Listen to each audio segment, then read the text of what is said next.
자, 이제 경제론 경제론에 이어서 이제 두 번째 테마인 시장, 요 시장론을 정리를 해보겠습니다.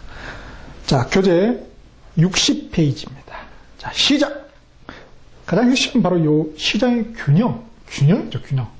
균형의 개념을 이해하냐, 여기 포인트죠. 자, 거기 균형에다 형광펜 밑줄 하시고요. 그 다음에 개념에다 빨간펜.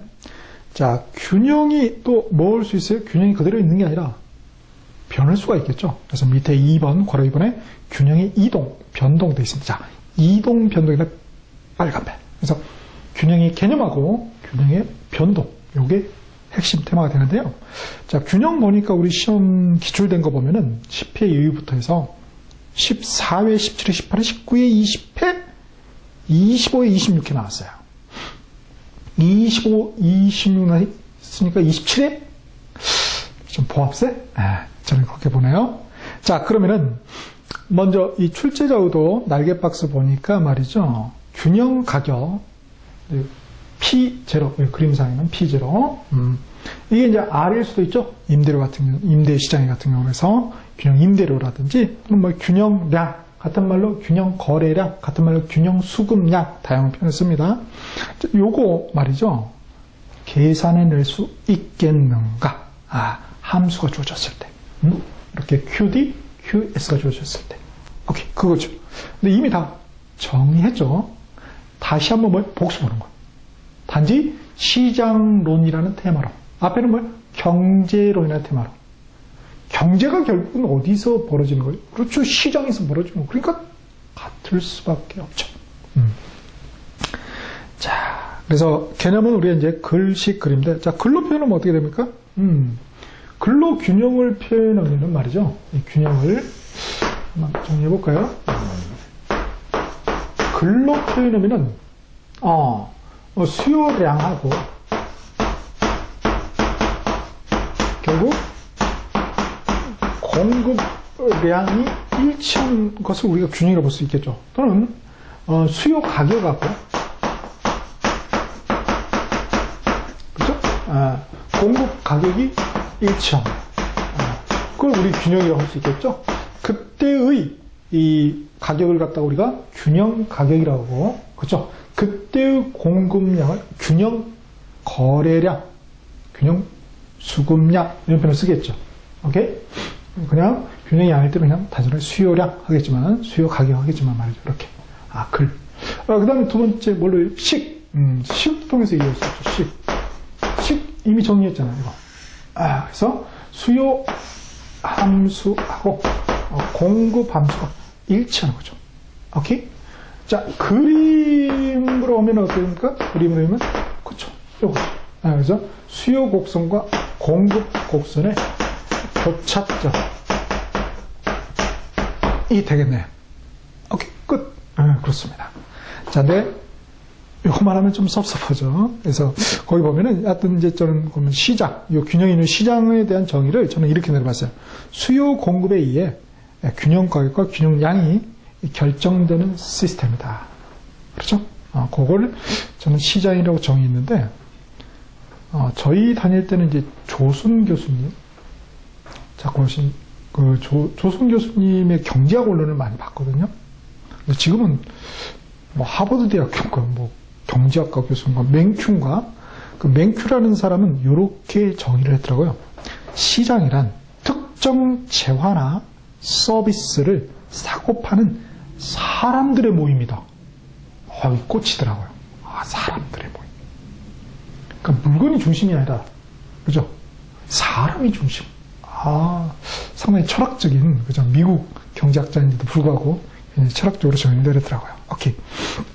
자, 그러면은 그 시장을 갖다가 이제 그림으로 표현한 게 이거잖아요. 오케이. 시장을. 자, 여기서 볼 게 말이죠. 볼게. 일단은 거기 균형 가격이 있잖아요. 가격. 이 균형 가격이 결국 뭡니까?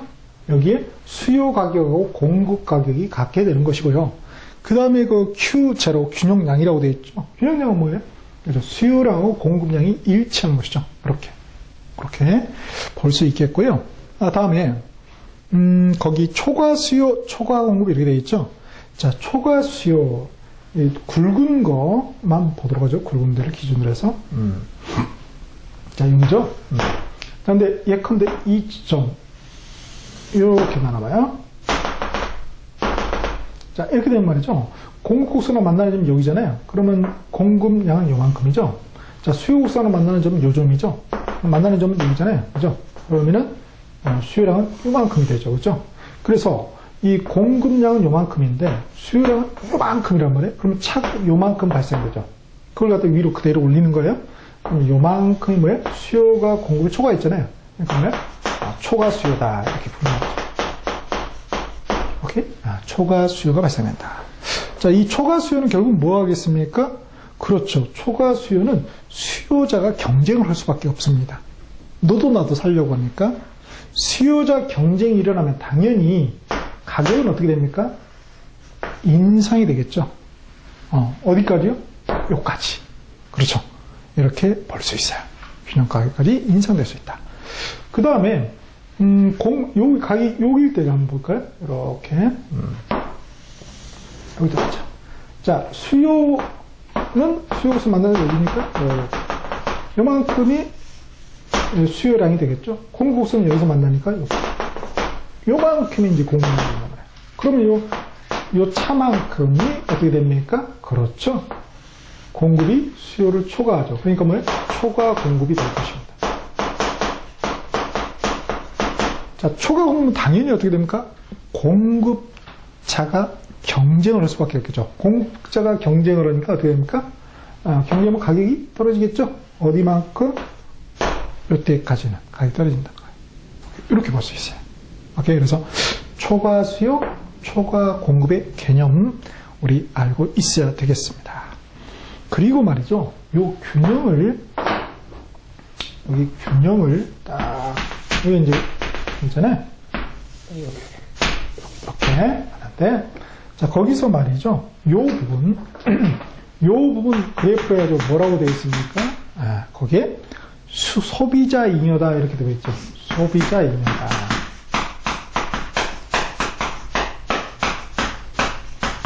그리고 그 밑부분 여기 되겠죠? 이 밑부분 뭐라고 되어 있습니까? 공급자 잉여다 이렇게 되어 있죠?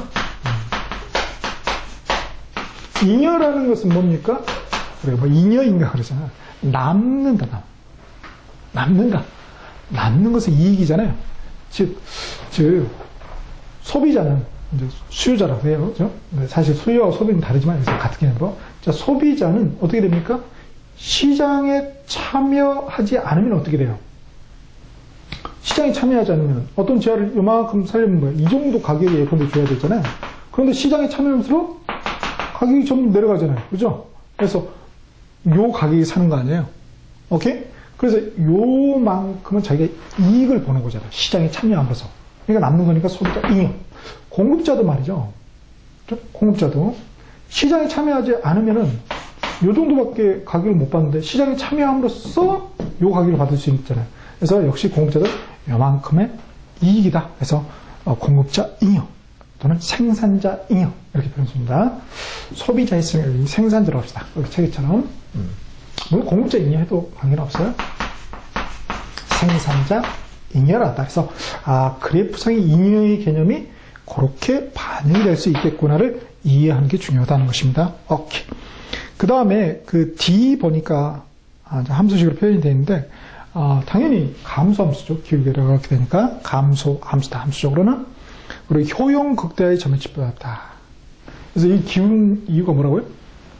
한계용 체감의 법칙에서 앞에 수요 곡선, 수요 설명할 때 그때 얘기를 했죠. 그리고 S는 보니까 쭉 해서 증가되고 있죠. S는 증가함수다.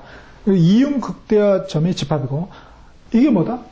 그죠. 한계 효용 곡선이기도 하다. 그죠. 한계 비용 공급이니까 한계 비용 곡선이기도 하다는 것. 그렇죠? 그렇게.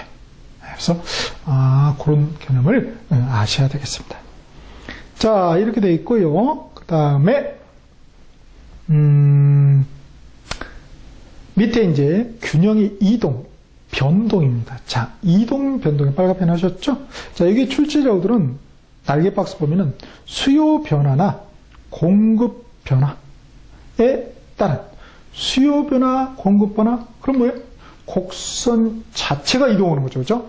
자, 그러면은 균형이 당연히 변하겠죠? 그래서 균형의 변화를 과연 그래프 통해서 이해할 수 있겠는가라는 것입니다. 그래서 첫 번째 보니까 수요가 변하는 경우, 그래서 수요가 증가하면 이쪽으로 가면 되겠죠? 수요 감소는 이쪽으로. 쉽게 우리 판단해낼 수 있어요. 역시 공급도 증가, 감소. 근데 이제 61페이지 맨 위에 보면 수요 공급이 동시에 변하는, 동시에. 앞쪽으로는 하나만 변했잖아요. 수요 곡선, 공급 곡선이죠. 수요나 공급. 근데 여기는 뭐 동시에 변하는 경우, 그렇죠. 균형의 이동. 이거 만만치가 않거든요. 그죠? 자, 여기서 가장 포인트는 상대적인 폭을 고려하는 거예요. 이 이동하는 폭이 있을 거 아니에요. 이 폭. 그죠? 폭이 넓냐, 좁냐. 이렇게 그 폭을 잘 고려를 해야 된다. 그래서 보니까 수요 변화, 수요 증가 폭이 첫 번째 그러면 공급 증가 폭보다 크죠. 즉 수요 곡선이 더, 그죠? 공급선은 폭이 이만큼인데 수요 곡선은 요만큼이죠. 요만큼 폭이 높잖아. 이렇게 그런 식으로. 그러면 어떻게 돼요? 그 접하는 점 딱 해보면 어떻게 됩니까? 가격이 당연히 뭐예요? 오르고 양도 증가가 되죠. 그죠? 접하는 점, 새로운 접하는 점을 하면 되니까. 자, 그런데 오른쪽의 경우는 뭐예요? 그쵸? 수요 증가 폭보다 공급 증가가 오히려 더, 수요는 요만큼 이러는데 공급은 막 요만큼 엄청, 그죠? 이렇게 폭이 크다라는 거예요. 자, 그런 경우는 오히려 뭐예요? 가격이 떨어진다는 거예요. 그죠? 가격이 떨어진다는 걸 알 수 있어요. 수요량은 공급량, 균형 거래량은 증가가 되지만은 그런 거. 그 다음에 폭이 같으면 어떻게 됩니까? 밑에 그리면 그렇죠. 역시 량은 공통적으로 다 증가가 되지만 역시 요거는 P가 변함이 없죠. 그렇게. 네. 그래서 그 폭에 주의하면은 크게 어렵지 않게 우리가 그림을 그려봄으로써 직관적으로 알 수가 있습니다. 자, 이렇게 해서 우리가 시장의 개념, 또 시장 균형의 개념, 시장 균형의 변동의 개념을 봤는데요. 요거는 말이죠. 정책론하고 연계될 수 있어요. 정책론하고. 지금 무슨 말이냐면은 이 시장이라는 것은 잘 돌아가야 되는데, 그죠? 혼자서, 알아서 잘 안 되면 어떻게 됩니까? 정부가 개입할 수 있다는 거예요. 그래서 시장에 정부가 개입하는 거, 그거 자체가 뭐예요? 정책이죠. 그걸 다루는 게 정책론이고. 그러면 시장에 개입할 때 우리가 개입하는 방법이 직접적으로 개입하는 게 있고 간접적으로 개입하는 게 있겠죠. 자, 직접적으로 개입한다는 것은 뭐예요? P하고 Q를 건든다는 거예요. P하고 Q를 건든다는 거예요. 간접적으로 개입한다는 것은 뭐예요? P하고 Q를 건드리지 않는 거예요. 자, 무슨 얘기냐면요. 예컨대 80페이지 보실까요? 80페이지 보면은 주택정책, 분양주택 분양가 규제, 그래서 가격 규제 정책이죠. 오른쪽에 임대료 규제 정책, 이런 가격 규제 정책이 뭐예요? 직접적인 시장의 개입이죠. 오케이? 그리고 량을 건드는 거, 이제 P를 건드는 거 있고, 량을 건드는 건 뭐냐면요, 직접적으로 79페이지 보면은 토지은행제라는 게 있습니다.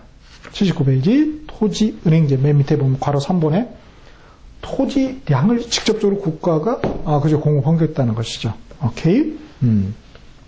그 다음에 공공임대주택 공급정책이 있어요. 81페이지. 량을 공급하겠다는 거죠. 이거는 뭐예요? 직접적 개입이다. 이렇게 볼 수 있어요. 자, 그런데 간접적이에요. 그죠? P하고 Q를 건드리지 않아요. 82페이지 보시면은 우리 금리 정책, 이자율 정책이라든지 세금 정책, 조세 정책 이런 건 뭐예요? P, Q를 건드리는 게 아니잖아요. 건들지 않음에도 불구하고 뭐예요? 여기 영향을 끼치죠. 여기 영향을 끼치잖아요. 이게 막 변하잖아요. 즉 우리 금리, 이자율, 투자에 대한 기회비용이죠. 요거를 갖다 인상시키면 뭐예요? 수요는 감소되죠. 그죠? 제가 가진 그대로 수요는 감소된다. 이쪽으로 감소된다. 오케이? 그렇게.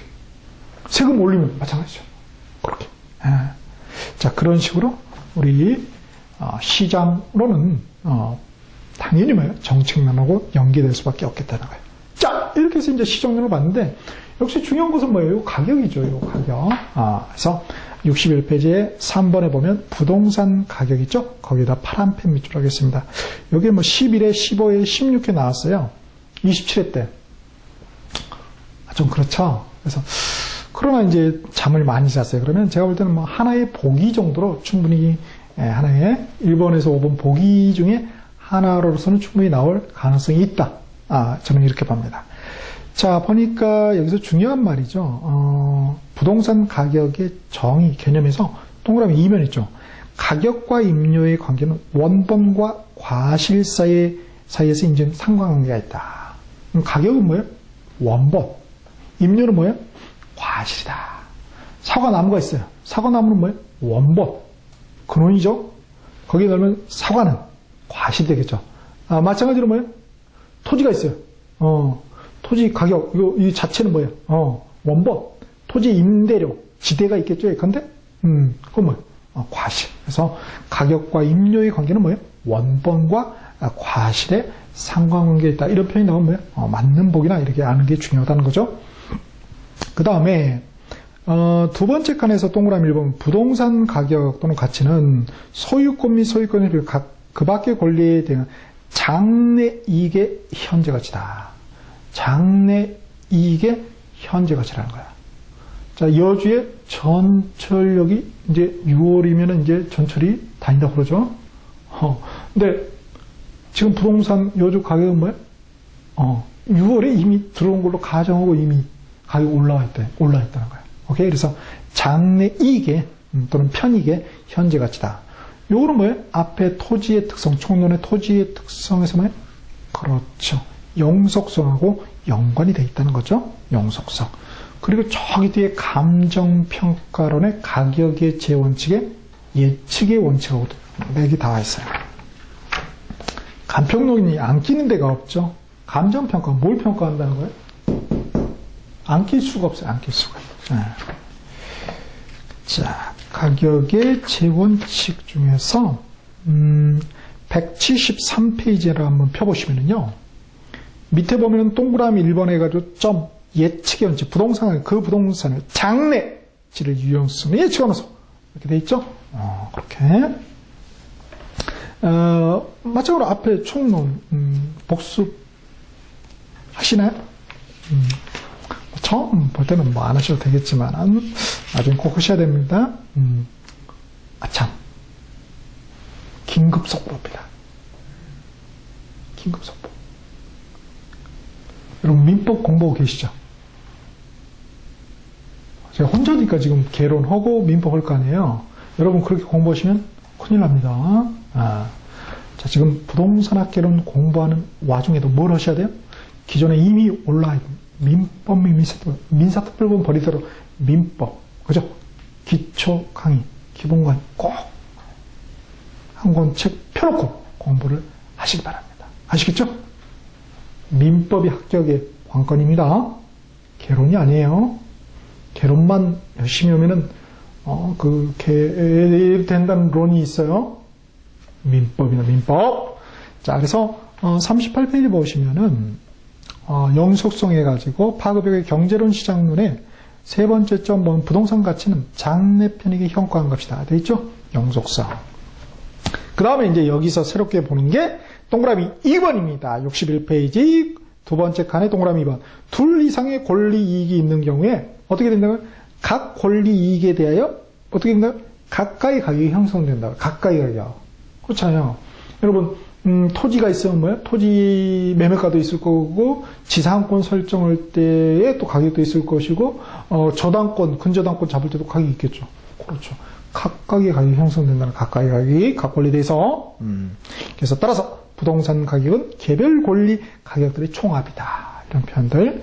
당구 표시되어 있는 것은 옛날 여러분 호랑이 담배 물던 시절에 기출됐던 거예요. 한번 참고적으로 읽어보시고 그 다음에 이제 장기적 배려하여 가격이 형성된다라는 거.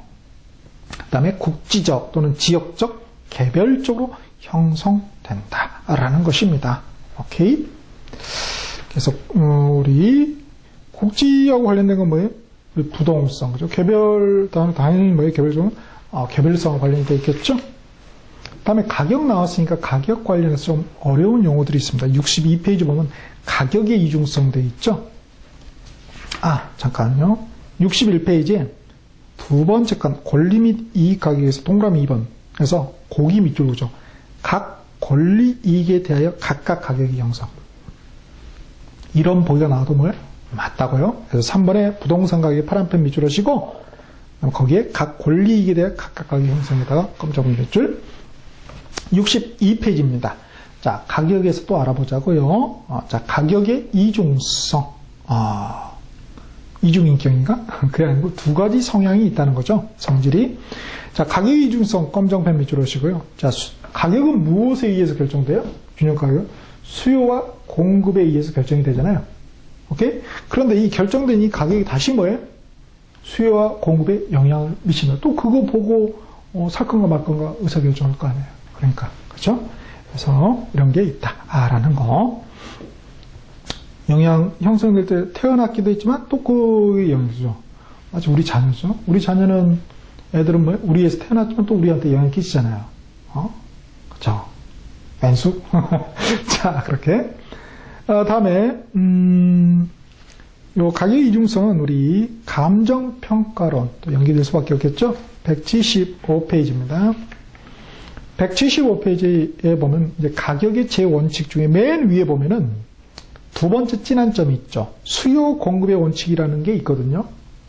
여기는 수요 공급의 법칙. 거기는 수요 공급의 뭐가 달라요? 같은 거지 뭐. 자, 봅시다. 부동산 가격은 그 부동산의 수요 공급에 영향을 받는 원칙이 아주 땡땡 당업이 뭐라고요? 가격 이중성의 근거다. 뭐가요? 가격의 제 원칙이 수요 공급의 원칙. 가격 이중성의 개념을 알아야 되겠죠? 그 다음 62페이지. 이제 가격 수용자가 있고 가격 수능자. 가격을 주어진 대로 그대로 받아 수능한다. 그대로 따라간다 이거죠. 그래서 우리 완전 경쟁 시장에게 있을 수 있는 말이죠. 그래서 시장 가격에 영향을 미치지 못하고 단지 그것을 뭐 수용할 수밖에 없는 자다라는 것이죠. 오케이. 그래서 가격 수용자, 가격 수능자는 그런 의미를 담고 있겠구나. 반대로 이제 가격 결정자가 있겠죠. 그 다음에 밑에 보면 이제 부동산 가격에 대한 수식. 뭐 복잡하네요. 그죠? 죄송합니다. 이런 거 쓸데없는 거 써놔서 그냥 버리셔도 될 것 같아요. 대학원 가면 뭐 쓸데없는 이런 것들을 합니다. 있어 보이라고 넣어놓은 거니까, 장식용으로 넣어놓은 거니까 그냥 그런가 보다. 이렇게 하시면 될 것 같고요. 단지 거기에 보면은 그 당구 표시 있죠. 당구 표시. P와 V의 차별을 두지 않는 price, 가격하고 value, 가치죠. 이 차별을 두지 않는, 즉, 버블이 없다고 보는 거예요. 부동산 가격은 거품이 없는 거야라고 주장하는 학자도 있다. 그러면 당연히 뭐 P 이퀄 V가 되겠죠. 이게 뭐예요? 후생 경제학파 학자들의 주장이죠. 그죠? 자유시장 경제의 원리를 가지고 숭배하시는 분들이죠. 절대 국가가 개입해서는 안 된다. 그래서 우리나라 경제학파들은 대부분 이분들이 거의 점령하고 있죠. 그죠? 그래서 뭐 이런 것들을 많이 부를 수도 있어요. 뭐 그래 가치가격 뭐 이런 표현들이. 그래서 165페이지 보시면은 165페이지 보시면 이제 가치 가격 또 이제 비교한 게 나와 있습니다. 그래서 보면은 기타에 보시면은 가치가 가격 플러스 마이너스 오차다. 근데 이런 가치와 가격은 뭐예요? 단기적으로 불일치다. 그 불일치는 뭐예요? 그게 버블인데 후생 경제학파는 그게 없다고요? 자, 그런데 밑에 장기적으로 일치한다. 그죠?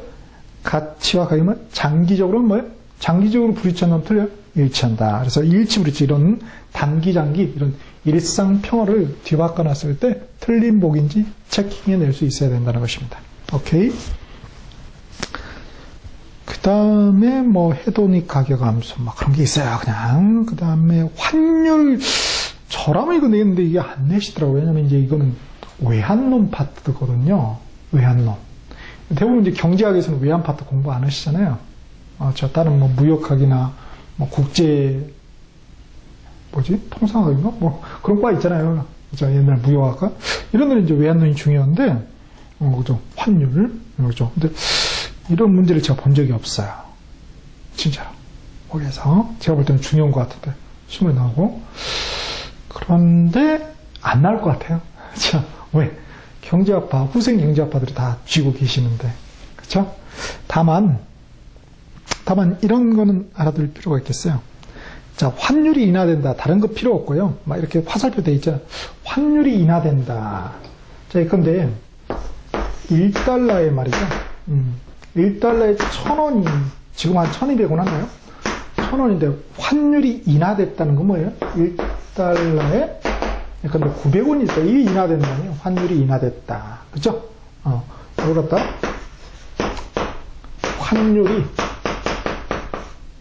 환율 교환하는 비율이죠. 외국 돈하고 우리 돈하고 돈을 교환하는 비율. 무식한 말로 foreign exchange rate라고 하죠. 이 환율이 수치가 내려갔죠. 그러니까 인하. 그러면 말이죠. 옛날에는 우리나라 1,000원을 줘야지만 돈도 하나의 물건이거든요. 뭐라고요? 돈도 물건이고요. 물건도 돈이라고요. 좀 말이 어려운데요. 최근에 보면은 뭐 유가 막 내려가고 그러잖아요. 그렇죠. 그 내려가는 이유가 보통 사람들은 뭐예요? 석유 공급이 많으니까 가격이 내려가는 거 아니야? 이렇게 생각할 수 있지만 사실은 뭐예요? 그 이면에는 미국하고 일본이 뭐 돈을 막 풀어버렸잖아요. 환율이 그러니까 뭐 자기 돈의 가치 확 낮추는 거 아니에요.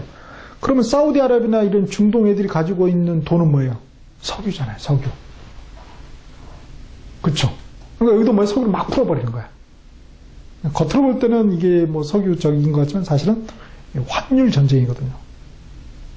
진짜요, 진짜. 환율이 일어났어요. 그래서 1,000원 주고 살 수 있었는데 이 달러를 900원 주고 이제 살 수 있잖아요. 그렇죠? 그러면 우리나라 돈 원화는 평가가 어떻게 됩니까? 인상된 거죠, 평가가. 평가 절상이라고 표현합니다. 그러니까 환율이나 평가 절상이 같은가요? 자, 이렇게 됐다는 건 뭐예요? 우리나라 돈의 가치가 평가 절상. 돈의 가치가 올라가는 거죠. 우리나라 돈의 가치가 올라가면 우리나라 땅덩어리 가치도 당연히 올라가죠. 그러니까 환율이 인하가 되면은, 즉 평가 절상이 되면은 부동산 가격은 오른다는 것입니다. 그렇게 이해도 돼요. 반대로 환율이 인상이 되면은 뭐예요? 환율이 인상.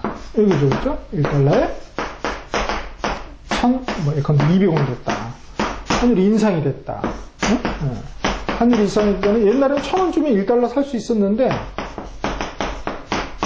이제 뭐예요? 1,200원 줘야 1달러 사는 거. 우리나라 돈 가치는 떨어진 거잖아요. 그죠? 평가 절하됐다. 이렇게 되죠. 우리나라 돈 가치가 떨어지니까 당연히 우리나라 부동산 가격도 떨어지겠죠. 오케이? 그래서 가격 인하, 부동산 가격 하락. 이렇게 단순하게 보셔도 된다고. 그 과정을 거치지 않고. 오케이? 여하튼 환율과 부동산 가격은 반비례 관계에 있다. 이렇게 변수가 굉장히 많다는 것입니다. 오케이? 자, 그렇게. 자, 이렇게 돼 있고요. 그 다음, 자, 감독님 가운데로 이렇게 잡아주세요. 여기 물론 중요하긴 한데요. 가운데도 잘 잡아주세요. 자, 부동산 시장 분류해놨는데요. 이게 보면은 사고 파는 시장, 빌려주고 빌리는 시장이 있겠죠. 자, 사고 파는 시장은 뭐 당연히 매매 시장, 우리는 이렇게 불러요. 근데 뭐예요? 임대 시장 이렇게 부르는데 미국은 말이죠. 사고 판다는 결국 돈으로 바꿔지는 거예요. 그래서 뭐예요? 자본 시장이다, 자산 시장이다 이런 쓰고요. 그 다음에 빌리고 빌려주는 뭐예요? 공간 시장이다 이런 표현 씁니다. 그런 말이 있어요. 여하튼 그 다음에 날개박스 보면은 또 매도자 시장이네, 그렇죠, 매수자 시장이네 이런 표현도 있죠. 오케이? 또 이거는 뭐 경기론하고도 관련이 돼 있죠. 저기 69페이지 보시면은 부동산 경기 국면별 시장 있잖아요. 상승 국면. 부동산 가격이 좋아져. 그러면 누가 주도권을 잡겠어요? 가격이 막 올려. 당연히 매도자가 주도권을 안 팔려고 할 거 아니에요. 그죠? 팔아주세요 제발 그럴 거 아니에요. 그죠? 거기는 매도자 시장이라고 볼 수 있겠죠. 오케이. 자, 이렇게 해서 거기도 연계되고요. 그 다음에 63페이지. 자, 부동산 상품 특성입니다. 자, 보세요. 앞에는 부동산 특성을 봤어요. 이제 여기는 뭐예요? 경제론 파트잖아요. 경제적 개념의 부동산 하나에 뭐예요? 그죠? 상품으로도 볼 수 있었잖아요.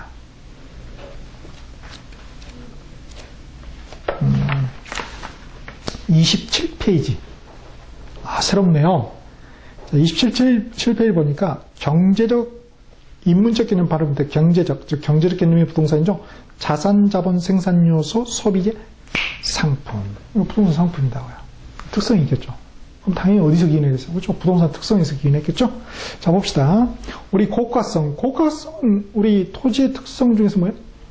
인문적 특성이 용도의 다양성에 쭉 배웠잖아요. 39페이지. 자, 39페이지 보시면은, 그죠? 맨 밑에 고가성 있잖아요. 또 복습이네? 아, 당연히, 토지의 인문적 고가성이 있으니까 당연히 뭐예요? 경제론도 인문적 가치니까 부동산 상품 고가성이 있겠죠? 그래서 부동산 상품의 특성, 부동산 상품에다 파란펜 밑줄 하시고요. 검정펜으로 고가성 밑줄 하겠습니다. 오케이. 자, 그래서, 요거는 10회, 12회, 14회, 16회 나왔거든요. 27회. 그동안 잠잤으니까, 뭐, 하나의 보기 정도는 충분히 나올 수 있을 것 같아요. 자, 그래서 뭐, 고가성, 이러다 보니까, 비싸다는 거죠. 그래서 융자나 전세 뭐, 지렛대, 이런 표현을 씁니다. 금융론에서. 또 투자론에서, 이런 게 필요한 거예요. 아파트가 너무 비싸. 그렇죠. 1,000원 하는 거 아니잖아요. 1,000만 원도 아니고. 몇억 하니까 어떻게 돼요? 내 돈으로 못 올려. 그러니까 뭐예요?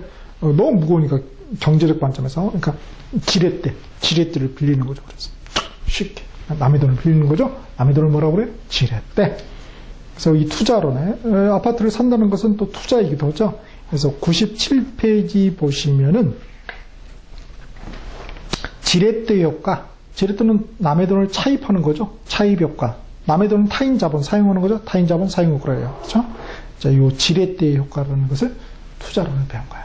어디에서 파악되는 거예요? 바로 토지의 인문적 특성인, 그죠? 여기 보면 부동산의 인문적 특성이죠. 고가성. 그리고 또 부동산 상품의 특성. 그래서 부동산 활동, 투자 활동에 영향을 끼치는 거죠. 오케이. 그렇게 다 맥이 다 있는 겁니다. 하나에 하나. 그 다음에 고가성의 수요자, 공급자의 시장 진입과 진입과 퇴출, 진퇴가 자유롭지 못하죠. 시장 진입 장벽이 있다고 했잖아요. 총론 파트에서. 그리고 그만큼 자금의 유용성이 많은 영향을 미친다. 자금이 중요한 거죠. 그래서 역시 64페이지 보면은 부동산 시장 특성에서도 동그라미 5번 자금의 유용성 관련 이렇게 되어 있죠. 그럴 수밖에 없겠죠. 그 다음에 나머지는 한번 쭉 한번 읽어보시고요. 여기서 볼 거는 6번의 요 말이 어렵네요. 정보의 비대칭성이죠. 정보의 비대칭성은 우리 다른 말로 정보의 편제라고도 합니다. 뭐라고 돼요? 정보의 편제라고도 한다고요. 정보의 비대칭성 또는 정보의 편제. 대칭이 아니다. 뭔가 기울었다는 거죠. 편제다. 편중돼서 치우쳐서 있을 제자. 어느 한쪽이 치우쳐서 있다는 것이죠. 그렇죠. 정보가 있는데 갑이라는 사람은 요만큼의 정보를 알고 있어요. 그죠? 근데 을이라는 사람은 요만큼밖에 알지를 못해요. 그러면 어떻게 돼요? 대칭이 아니잖아요. 비대칭. 그런 측면에서 정보의 비대칭. 이렇게 나오는 거예요. 오케이? 부동산 잘 모르잖아요. 근데 아파트. 다 아는데 그러지 마시고요. 아파트.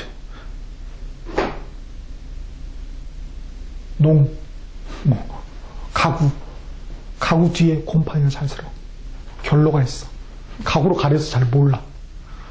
누구만 알아요? 주인만 알 거 아니에요. 갑은 알아.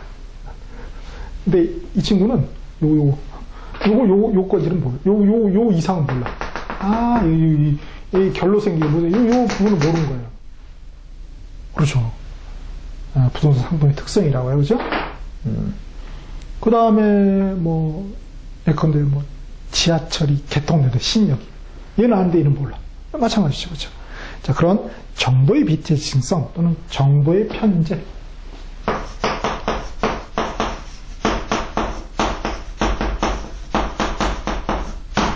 상당히 치우칠 편이죠.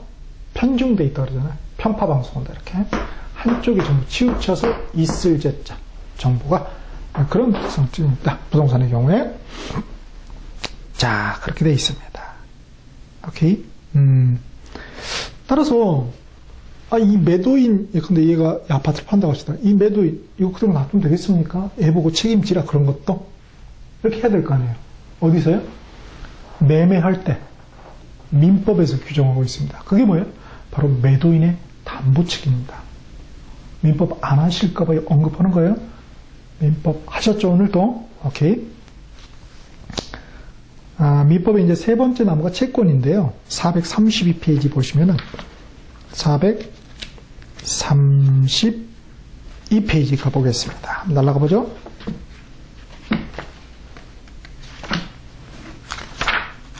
자, 432페이지 보시면은 매도인의 담보 책임 나와 있죠? 되게 많네요. 권리하자, 물건의 하자. 이거 같은 결론은 물건의 하자 그러겠죠? 그죠? 그 중에 특정물 매매 시 목적물의 하자가 있는 경우. 또 이들의 관계는 어떻게 되겠나? 법률 관계는. 그죠? 그러니까, 잘 보세요. 부동산학계로는 이 결론적인 거, 이걸 뭐라고 그래? 얘만 알고 있는 거죠? 그렇죠. 정보의 편집. 정보의 편집. 그죠? 그 다음, 저쪽 민법에서는 뭐라고 그래? 물건의 하자. 같은 거네? 그렇죠. 그 다음에 예컨대 뭐 지하철 개통된 거 얘는 알고 얘는 모른다. 그러면 여기 뭐가 되는 거예요? 하나의 정보가 가치가 있겠죠. 그죠? 그래서 정보의 가치라는 그런 개념이 우리 66페이지 보시면은 66페이지 정보의 현재 가치 나와 있죠? 그 가치 값을 또 계산해낼 수 있어요. 그죠? 수학적으로 계산해낼 수 있습니다. 산수적으로. 그 다음, 나머지는 밑에 보면 이제 또 비탄력성 나와있네요. 63에 비탄력성. 자, 생산 기간이 길죠. 보통 아파트 같은 경우는 한 2년 걸리잖아요. 보통. 그죠? 길고, 가격이 높아 수요와 공급 모두 비탄력적으로 생산 기간이 길면. 그죠? 오케이? 그래서, 저기 기간하고 헷갈리시면 안 된다고 그랬죠? 주어진 기간하고. 자, 어디입니까? 57페이지 그 기간하고 헷갈리시면 안 돼요. 여기서 뭐예요? 그냥 기간이 아니라 생산기간이다. 생산기간. 그렇죠? 그렇게. 그래서 그런 측면에서 비탄력성이다. 부동산 상품은. 자, 다음 64페이지. 이제 부동산 상품이 어디서 굴러가요? 부동산 시장에서 굴러가겠죠? 그러면 그 시장의 또 특징이 있겠죠? 자, 부동산 상품 특성에 파급 효과를 미쳤고요. 부동산 상품 특성이 역시 뭐예요? 부동산 시장에 파급 효과를 미칠 수밖에 없겠네요. 자, 그 부동산 시장의 특성이 뭔지를 이제 살펴보자는 것이죠. 자, 그래서 64페이지 맨 위에 부동산 시장 특성에다 형광펜을 밑줄 짝. 단독 문제로 출제될 수도 있어요. 자, 10회, 11회, 15회, 17회, 19회, 23회, 26회 나왔습니다. 27회. 저부터 안 나올 것 같은데요. 자, 왜 형광펜이라고 했어요? 꺼진 물도 다시 보자. 나온 놈이 또 나오니까. 겸허히. 자, 여기 출제자 의도는, 박스에 보니까, 그죠? 부동산의 특성이 있었죠? 그거하고 연계해서 과연 이해할 수 있는가, 이거죠. 그죠? 자, 봅시다. 첫 번째, 국지성, 검정펜 밑줄자. 국지적이더라. 또 추상적. 반드시 추상적은 아니죠. 구체적인 것도 있지만 일반적으로 그런 경우가 있더라. 부동산 때문에 파급되는 거다. 그 다음에 수급 조절이 어렵더라. 수급자라. 수요와 공급 줄여서 뭐예요? 수급. 수요와 공급을 줄여서 수급. 여기 수급이 아니에요? 적의 수급을 배워라. 죄송합니다. 썰렁한 개그를 해서 앞으로 조심하겠습니다. 자, 수급, 수요 공급. 수요 공급 조절의 곤란성이다. 뭐 때문에? 토지의 자연적 특성, 물리적 부증성. 그렇죠. 부증성.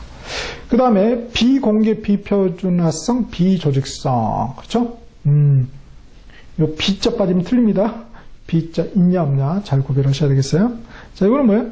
자, 뭐 대표적으로 개별성이겠죠. 개별성. 그렇죠? 근데 부동성도 좀 약간의 영향을 미친다. 딱 하나 하자면 개별성이 되겠죠.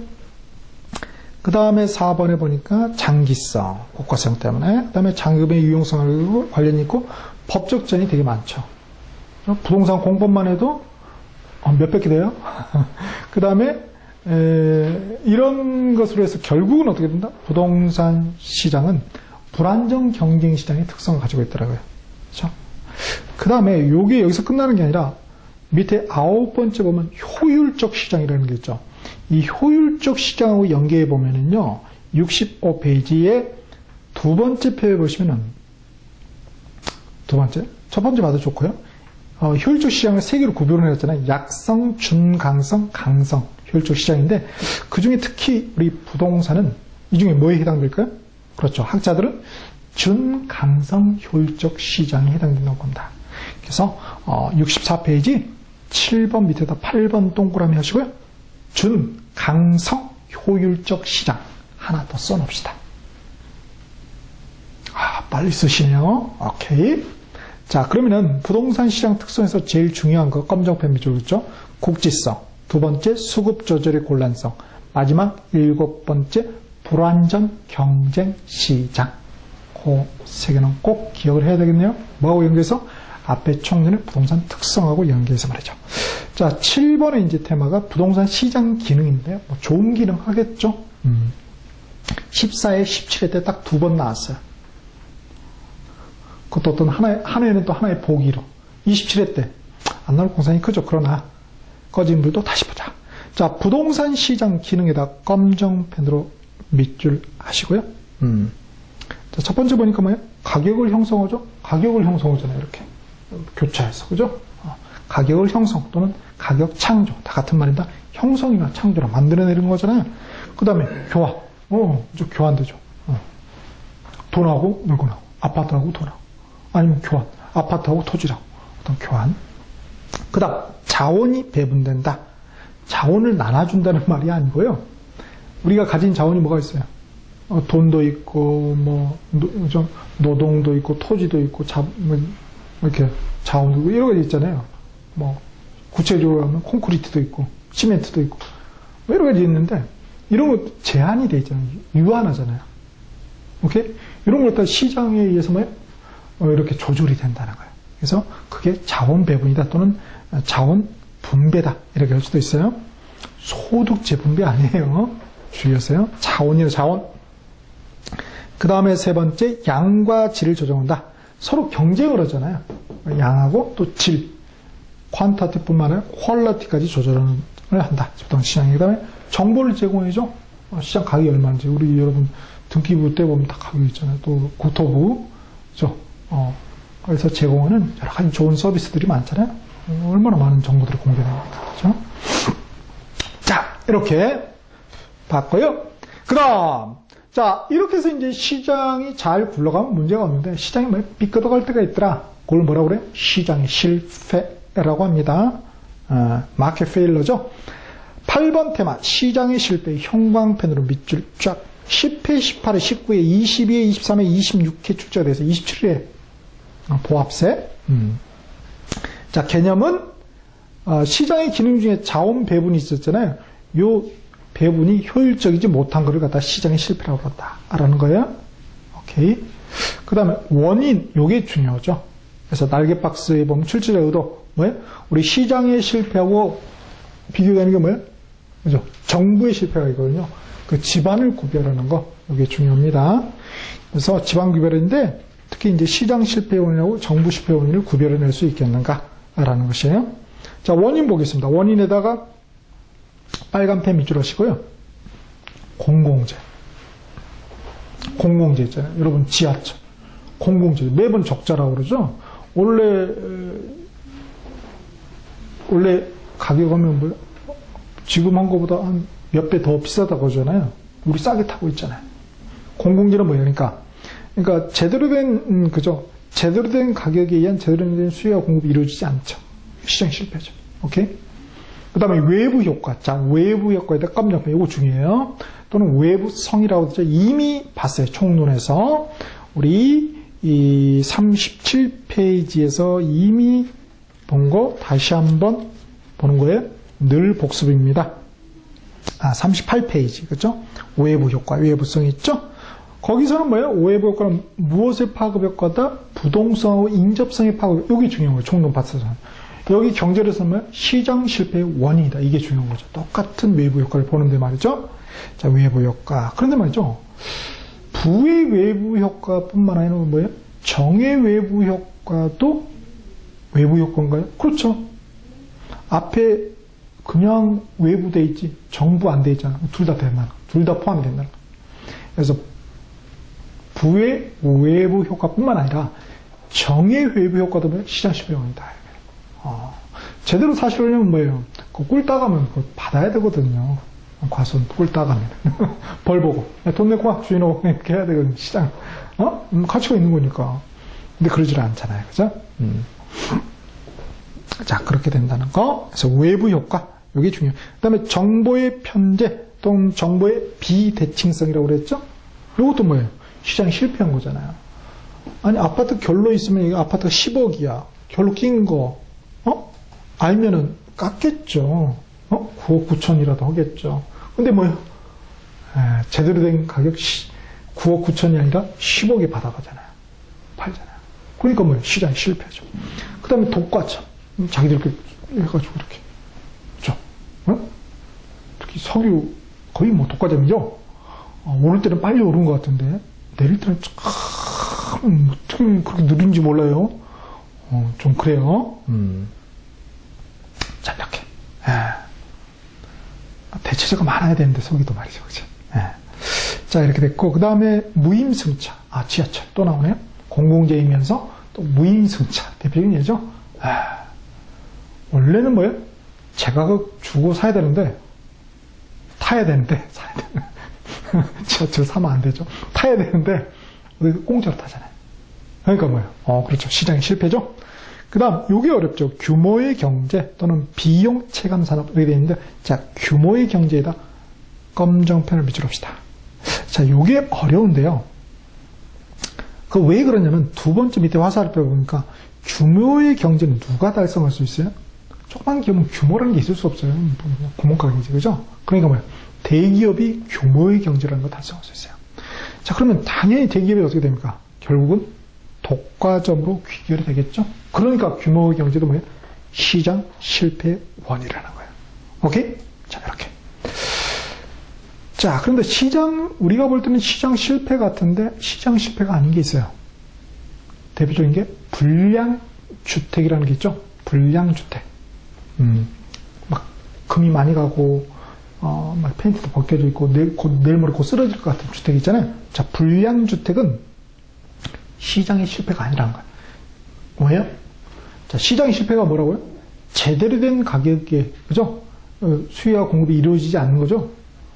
불량주택. 그만큼 뭐예요? 10억 같은 게 금이 갔어요. 그럼 뭐예요? 5억. 불량주택 아닌가? 5천만 원. 이렇게 합시다. 그럼 뭐예요? 제대로 된 가격, 그렇죠. 금 가고 쓰러질 것 같으면 5천만 원 하는 거예요. 그리고 제대로 된 가격에 제대로 된 수요와 공급이 이루어진 거죠. 그러니까 뭐예요? 시장 실패가 아니죠. 그렇지 않은 게 시장 실패라고 그랬으니까. 자, 요거 정책론하고 연계되는데요. 82페이지 나라가 봅시다. 82페이지 보면은 불량주택 나와 있죠? 불량주택이죠. 맨 위에 뭐예요? 시장의 실패가 아니라고요. 거기서 이제 우리가 주택의 여과 과정에서 이제 또 한번 다루게 될 것입니다. 일단 뭐예요? 여기서는 불량주택마저도 뭐예요? 시장 실패가 제대로 된 거야. 불량주택이 필요한 분도 있죠. 그렇죠? 5천만 원밖에 없어. 그럼 어떻게 돼요? 그렇죠. 자, 그거 이렇게 좀 드라이하게 접근해야지 가슴으로 접근하면 안 된다는 겁니다. 자, 이렇게 해서 이제 기본적인 것은 시장론이 끝났는데 마지막 하나가 남아있네요. 앞에서 뭐가 중요했죠? 그렇죠. 정보. 정보가 굉장히 중요했어요. 정보. 그래서 63페이지 보면은 부동산 상품의 특성에서 정보의 비대칭성이 나왔고요. 그 다음에 또 중요한 게 8번에 보면은 그렇죠. 역시 시장의 실패하면 정보의 편제를 나와요. 정보가 굉장히 중요하다는 거예요. 우리 주식시장만 중요한 게 아니라 여기도 중요하다는 거예요. 자, 그래서 9번 시장론 마지막 테마입니다. 효율적 시장, 형광펜으로 밑줄 쫙 그시겠습니다. 여기 보니까 11회, 13회, 15회, 22회, 26회 때 나왔어요. 제가 볼 때는 27회는 안 나올 것 같은데요. 여하튼, 자, 효율적 시장에서는 말이죠. 출제자도 65페이지 보시면은, 날개 박스에, 그렇죠. 그 차이점을 구별할 수 있는가, 이렇게 돼 있죠. 결국 뭐예요? 집안을 구별할 수 있는가, 이게. 세 가지 시장이 있거든요. 바로, 왼쪽 이거 두 번째 표 있죠? 그게 핵심이야. 위에 거보다는 그게 밑에 거, 중간에 게 핵심입니다. 자, 가봅시다. 효율적 시장 또는 효율적 시장 이론 또는 효율적 시장 가설 다 마찬가지예요. 자, 64페이지 맨 밑에. 자, 항상 개념. 자, 효율적 시장은 새로운 정보가 지체 없이 즉각적으로 가치에 반영되는 시장을 말한다고요. 자, 제일 중요한 말은 뭐예요? 자, 검정펜, 정보. 종류가 있는데요. 다음 페이지에 종류에다 파란 펜 밑줄 합시다. 파란 펜. 자, 두 번째 표가 핵심이라고요. 이것만 잘 기억하시면 됩니다. 자, 검정펜. 약성, 준강성, 강성에다 검정펜 밑줄 하시고. 자, 반영되는 정보가 말이죠. 정보가 반영되는 시장이 효율적 시장이라고 하는데, 반영되는 정보가 좀 다른가 봐요. 그래서 약성은 보니까 약하게 과거 정보만. 그렇죠? 그 다음에 준강성은 뭐예요? 과거 정보에다가 플러스 현재 정보인데 현재 공표된 정보. 그 다음에 강성은 뭐예요? 싸그리다. 그죠? 이렇게 차이가 있다는 거예요. 자, 그러면은 이때 이제 분석이라는 칸이 있죠. 약성 효율적 시장에서는 기술적 분석을 해야 돼요. 기술적 분석. 그래서 오른쪽 날개 박스 보면 뭐예요? 과거. 과거의 어떤 데이터를 가지고 분석을 하는 거예요? 테크닉적, 기술적인 분석이라고 하고요. 밑에 기본적 뭐예요? 그건 이제 현재죠, 현재. 그죠? 그래서, 다시 왼쪽에 보면 중강성에서는 뭐예요? 분석이 뭐예요? 기본적 분석이죠? 요거 서로 뒤바꾸면 틀립니다. 기술이냐, 기본이냐, 차이가 있는 거예요. 강성은 뭐예요? 다 반영되는데 뭘 분석을 합니까? 그죠? 필요가 없죠. 자, 정상 이윤 또는 정상 수익이라고 그러죠? 시장에 참가하면 다 얻을 수 있는 거야. 그러니까 그 효율적 시장 종류에 관계없이 정상 이윤은 다 가능하죠. 근데 문제는 뭐예요? 초과이윤이죠, 초과이윤. 초과이윤 이코로 뭐예요? 정상 이상의 이윤. 정상 이윤하고 정상 이상의 이윤은 같은 겁니까? 다른 겁니까? 다른 거죠. 정상 이상의 이윤을 뭐라고 한다고요? 초과이윤. 초과이윤 주면 쉬운데, 출제 이윤 좀, 괘씸하신 분, 까칠한 분은, 정상 이상의 이윤, 이렇게 주시면 되세요. 그러면, 이거 초과이윤 이렇게 알아먹어야 된다는 거예요. 자, 초과이윤 보니까, 자, 약성 효율적 시장에서는 기술적 분석을 하면 불가능하죠. 그죠? 뭘 해야 돼요? 남들이 하는 기본적 분석. 그러니까 현재 정보 분석이라든지 미래 정보를 분석하면은 초과이윤이 가능합니다. 준강성 효율적 시장에서 뭐예요? 뭘 해야 돼요? 맞아. 기본적도 안 돼. 뭐가요? 공표가 안 된 정보를 분석해야 돼. 오케이?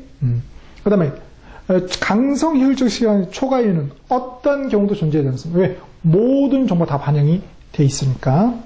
자, 그러면 정보 비용 볼까요? 정보 비용. 뭔가 초과이윤이 있어야 정보를 이렇게 살 가치가 있는 거죠.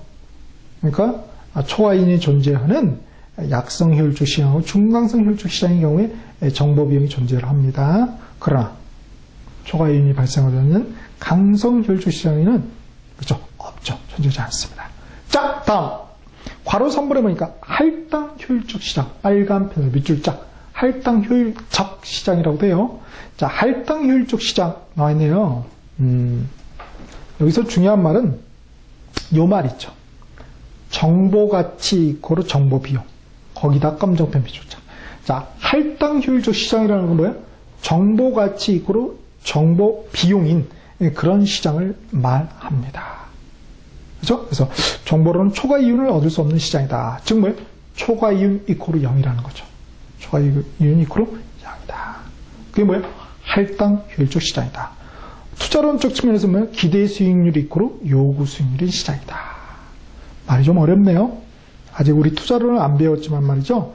101페이지 가면 맨 밑에 투자는 기대 수익률 나와 있고 다음 페이지에 요구 수익률이 나왔습니다. 그거는 투자론에서 다룰게요. 공무신문 한번 읽어보셔도 좋을 것 같아요. 오케이. 자, 그렇게 다양하게 표현을 한다는 거예요. 자, 그러면 65페이지 이제 보세요. 효율적 시장의 가장 중요한 표는 65페이지의 두 번째 표가 메인이고 핵심이고요. 할당이 붙었죠. 할당 효율적 시장의 가장 중요한 거는 바로 밑에 표입니다. 마지막 표 봅시다. 자, 정보가치, 정보비용이에요. 자, 완전 경쟁 시장은 정보가치, 정보비용이 없죠. 정보가치도, 그죠? 다 반영되는 거죠. 그리고 완전 경쟁 시장은 뭐예요? 할당 효율적 시장이죠. 정보가치 이꼬르 정보비용. 각각 0이니까 같잖아요. 그러면 정보가치하고 정보비용이 같으면 뭐 할당 효율적 시장이라고요? 투기 발생해요, 안 해요? 발생하지 않죠. 그쵸? 투기가 발생하지 않습니다. 차이가 없으니까. 자, 그런데 봅시다. 불안정 경제 시장은 정보 가치가 있겠죠, 당연히. 있는데요. 비용은 뭐예요? 같을 수도 있고 다를 수도 있어요. 그 정보에 대해서 시범 내놓으라고 하면 정보 가치와 정보 비용이 같은 거죠. 근데 5원만 받겠대요. 그럼 뭐예요? 정보 가치와 정보 비용이 다르죠. 잘 보세요. 따라서 불안정 경쟁 시장이라 할지라도 뭐예요? 할당 효율적 시장이 될 수가 있죠. 왜? 할당 효율적 시장이라는 개념 자체가 뭐예요? 정보 가치 이꼬르 정보 비용이니까. 그런 시장이니까. 같을 수 있잖아요. 그죠? 그런데 다르면은 그렇죠. 아니죠. 오케이? 그 다음 투기가 발생하냐. 투기가 발생하려면 뭐예요? 정보 가치가 정보 비용보다 커야지 그거 살 거 아니에요. 그래야 투기가 발생할 거 아니에요. 그죠? 근데 보세요. 불안정 경쟁 시장이라 할지라도 할당 효율적 시장이면은 정보 가치, 정보 비용이 같기 때문에 투기가 발생하지 않죠. 불안정 경쟁 시장임에도 불구하고 그렇죠. 밑에 마지막 줄처럼 달랐을 때 그죠? 투기가 발생한다는 거예요. 오케이? 자, 그래서 요거 하나만 정리하자고요. 결론적으로 정보 비용은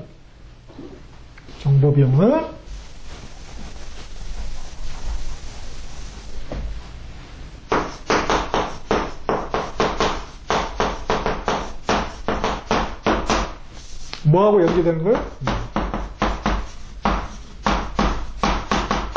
불안전 경쟁 시장하고 관련이 있다는 거예요. 정보 비용이.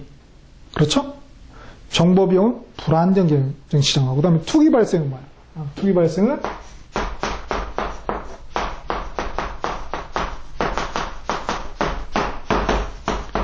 할당 효율적 시장하고 관련이 있다라는 것입니다. 이걸 서로 뒤바꾸면은 그렇죠. 틀린 보기가 되는 거죠. 틀린 보기. 오케이? 요 연줄을 절대 끈을 놓아버리시면 안 되겠습니다. 자, 지금 무슨 말이냐면요. 이 정보 가치하고 정보 비용이 같은, 그죠? 그 존재 이유가 뭐예요?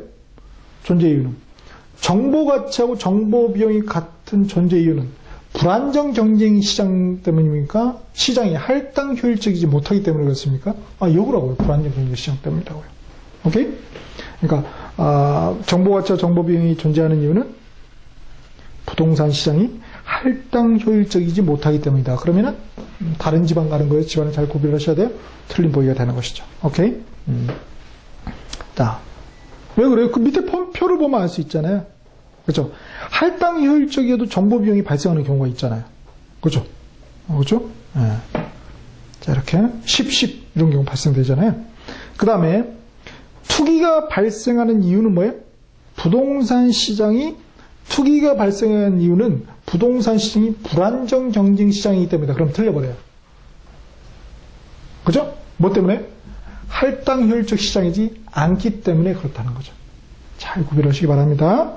그래서 다르고 다르라는 거 참 어렵네요. 그렇게 되면은 이 할당 효율적 시장이 굉장히 어렵게 출제가 될 수 있어요. 그래서 요거 정보 나오면 뭐예요? 불완전. 그죠? 투기 나오면 할당 효율, 비할당 이런 식으로 번지수를 잘 찾아가셔야 되겠습니다. 그래서 65페이지 맨 밑에라든지 오른쪽 날개 박스 하얗게 잘 비어있죠? 거기다가 요거 좀 써놓읍시다. 오케이. 자, 다음 페이지 보시면 이제 나머지는 읽어보시면 여러분이 충분히 이해하실 수가 있겠어요. 자, 그러니까 그 진한 그림, 진한 66페이지 보니까 두 번째 줄에 자, 불안정 경쟁 시장일지라도 할당 효율적일 수 있습니까? 있죠. 그렇죠. 앞에 10. 그렇죠. 불안정 경쟁 시장이지만 할당 효율적 시장이잖아요. 그 다음에 독점 시장도 할당 효율적일 수 있나요? 그렇죠. 정보 가치 있고 정보 비용이 같으면, 그죠? 이렇게. 그 다음에 4번 동그라미 부동산 투기가 성행하는 것도 투기가 발생하는 것도 뭐예요? 할당 효율적이지 못하기 때문에 그렇다는 거죠. 그죠? 불안정 시장 때문이 아니라는 거예요. 오케이. 자, 이렇게. 따라서 거꾸로 생각하면 말이죠. 할당 효율적 시장에서는 뭐예요? 투기가 발생하지 않겠네요. OX? 맞죠. 그렇죠? 자, 그런 거 주의하시기 바랍니다. 그 다음에 우리 할당 효율적 시장. 이게 할당 효율적 시장이죠. 크기로 나타내면은 그러면은 완전 경쟁 시장 이 안에 있죠. 완전 경쟁 시장. 그렇죠? 그럼 어떻게 표현할 수 있어요? 이렇게 표현할 수 있죠. 완전 경쟁 시장은 항상 할당 효율적 시장이다. 언제나 할당 효율적 시장이다. OX, 5조. 이게 다 들어있잖아요. 할당 효율적 시장은 항상 완전 경쟁 시장은 틀리죠? 불안정 경쟁 시장이라 할지라도 뭐예요? 정보 가치하고 정보 비용이 같으면 뭐예요? 할당 효율적 시장이 될 수 있기 때문에 그렇죠. 그죠? 오케이. 자, 그런 것들 주의하시면 되겠습니다. 자, 이제 마지막으로 그 정보의 현재 가치 정보. 자, 오늘 15회, 25회 때 나왔어요. 27회 때도 충분히 나올 공산이 있는데요. 여기에 출제자들은 과연 정보의 현재 가치, 정보의 가치를 계산할 수 있겠는가죠. 오케이? 자, 포인트는 3번이에요, 3번. 정보의 현재 가치. 자, 정보의 현재 가치. 자, 정보 가치에다가 위에 정보의 현재 가치에다가 빨간 펜 밑줄로 하시고요. 밑에 정보 현재 가치, 정보 가치에다가 저 파란 펜 밑줄로 써서 검정 펜. 확실성화 현재 가치 빼기 불확실성화 현재 가치. 자, 예컨대 정보가 뭐예요? 지하철역이 신설될 정보가 있어요. 이게 확실하다. 그죠? 그때의 어떤 가치가 있겠죠. 거기에서 이거 불확실하다. 또 그때의 가치가 있겠죠. 그걸 빼줘야 된다는 거야. 그래야지 정보의 현재 가치가 나온다는 거예요. 자, 그런데 지하철이 들어선다, 안 들어선다, 그거는 뭡니까? 미래의 일이잖아요, 미래의. 오케이? 미래인데 지금 평가는 언제 해야 돼요? 가치 평가는 지금 현재 해야 되죠. 그러니까 미래 거를 현재로 끌어와야 된다는 거예요. 그죠? 그걸 갖다 뭐라 그래? 우리가 할인이다 이런 표현을 쓴단 말이에요. 할인. 그죠? 또는 뭐 현가다 이런 표현을 써요. 그래서 요거는 사실 99페이지 보시면은 투자론하고 또 연결해요. 99페이지 보시면은 98페이지 시간가치 계산법에 현재가치, 미래가치를 되어 있잖아요. 밑에 보면 그림에. 그래서 미래가치를 현재가치한다. 라는 현가다. 방법은 할인이다. 이렇게 되어 있고요. 그러면 여기 지금 66페이지하고 99페이지를 한번 비교해 보세요. 비교해 보시면은 확실성화에 해당 금액을 1 플러스 R로 나눠줬잖아요. 그래서 이게 할인이거든요. 이게 뭐냐면 99페이지에 오른쪽에 A번에 일시불의 현가 있죠. P 이퀄로 P가 이제 정보 현재 가치 프레젠트 밸류죠. F 나누기 1 플러스 R의 N제곱 이렇게 돼 있잖아요. 똑같아요. N이 안 들어갔다 뿐이지. 같은 거라고. 그렇습니다. 자, 이렇게 볼 수가 있겠습니다. 그래서 요거는 이제 공식은 기억해 두시면 좋겠네요. 자, 그러면은 초과 이윤이 발생되기 때문에 이거 정보를 살 거 아니에요. 뭐라고요? 초과 이윤이 발생되니까. 그러면 더 나가면은 요 3번 밑에다 4번 이렇게 하나 써놓을까요? 이제 계속 지금까지는 정보의 현재 가치를 물어봤거든요. 이제 뭐 물어볼 수도 있나요? 초과 이윤 계산해봐라. 이렇게 물어볼 수도 있어요. 초과 이윤은 정보의 현재 가치, 정보 가치에서 뭘 빼주면 됩니까? 이익은 뭐예요? 그죠? 비용을 빼줘야 돼요. 정보 비용. 정보 가치가 100이었다. 근데 정보 비용이 90이다. 그럼 뭐예요? 초과 이윤은? 그렇죠. 10이 되겠죠. 오케이? 그래서 초과 이윤 이코르 정보 가치 마이너스 정보 비용을 3번 밑에 4번이라고 해가지고 한번 적어두시면 좋을 것 같습니다. 오케이? 자, 그럼 한번 이 시장론 정리를 해볼까요? 시장론은 첫 번째가 뭐예요? 중요한 게 시장의 균형이 중요했다. 시장론은 첫 번째가 시장의 균형이 중요했다. 시장의 균형은 뭐다? QD 이코르 QS다. QD 이코르 QS다. 라는 거. 그 다음에 두 번째, 시장의 특성. 특성은 뭐예요? 그렇죠. 국지적이고, 그렇죠? 수급 조절이 곤란하고, 그래서 결국은 뭐예요? 불완전 경쟁 시장을 띠더라. 라는 거. 이게 이제 가장 기본적인 핵심이 되겠네요. 자, 그러면은, 기출지문 하나 보죠. 72페이지 7번입니다. 7번 시장론에 자 부동산의 부중성 때문에 부동산 시장 수요 공급 수급 조절이 곤란하죠. 그죠? 맞습니다. 그래서 단기적으로 가격 위기가 발생하는 많아지며 부동산이 고도로 국지화는 뭐죠? 그렇죠. 부동성 때문이죠. 그래서 뒤가 틀린 거예요. 항상 틀린 보기에 한국말은 어디까지? 끝까지 들어간다. 문제 보기도 끝까지 읽어보셔야 된다는 거예요. 그래서 뒤에 부분이 틀렸습니다. 국지화는 뭐예요? 부중성이 아니라 부동성과 관련된 거죠. 그 다음 기출 문제는 보니까 시장론에서 대표적인 기출 문제는 없는 것 같아요. 제가 살펴보니까. 그래서 요거는 여러분 그 기출 문제 특강이 있죠. 그때 한번 다뤄보도록 하겠습니다. 자, 이렇게 해서 우리 시장론의 중요한 내용을 한번 정리를 해 보았습니다.